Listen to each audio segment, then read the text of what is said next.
The African Wildlife Foundation wants the 46th U.S. president to prioritize nature conservation. They might get their wish as President-elect Joe Biden takes over from President Donald Trump. Trump largely ignored Africa and didn't believe in climate change. Kaddu Sebunya from the African Wildlife Foundation joins us from Mbarara in Uganda. Always very good to have you with us. What is it that you would like to see coming from the next president? A lot, and we're expectant here in Africa. It really comes from the fact that our needs are intertwined. Right now, U.S. Congress is jokering, to find ways of regulating wildlife markets to prevent the spread of zoonotic diseases and contain this future pandemic. So the incoming administration, though, must listen to African voices and support African-led initiatives and solutions. But, U.S. historically has been the largest supporter of African conservation.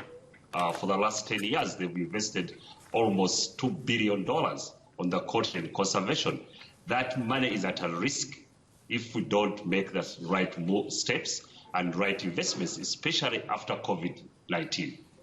That's such a big problem, isn't it? And I don't know why it's been going on for so long, how, Africa is overlooked. We know it's a bit of a dumping ground. But these important African voices are not heard. Why? Yeah, but part of it is that Africans, we can't wait for anyone to give us permission to be heard. So we need to speak out. We need to step up. We need to take control of our resources. We need to find ways of managing wildlife. I think the most important thing, as we define the Africa we want as Africans, we need to find the role of wildlife and wildlands in our aspirations. Nobody else can do it for us. So the idea that we are going to wait until someone gives us permission to be heard is far-fetched. We need to step up. This is our responsibilities. This is our resources. And by the way, the richness of Africa is above the ground, not underground. Yes. Most of our rich resources that are going to drive our future economies are above the ground. Okay, so what is the conversation preferences that you feel needs to be had now, assuming that the U.S. administration is going to be focusing a lot more on nature conservation and the fact that, as we know, Donald Trump was a climate change denialist? Yeah, I mean, if U.S. wants to be competitive as a trade partner for Africa, they need to meet us and continue to move towards climate change-friendly technologies, for example, as other regions have. European Union, China, we are hearing more about climate-friendly technologies. For the U.S. to contribute to positive change, Africa, they need to meet us where we are today, given the growth and the young workforce on the continent. All the models of partnership are less relevant today in Africa. And US, China, Europe are all resetting their relationship with Africa to be one of the equal partners. So the models that US need to take are very, very clear. Africa is not the Africa we used to be. This is one of the fastest growing economies here.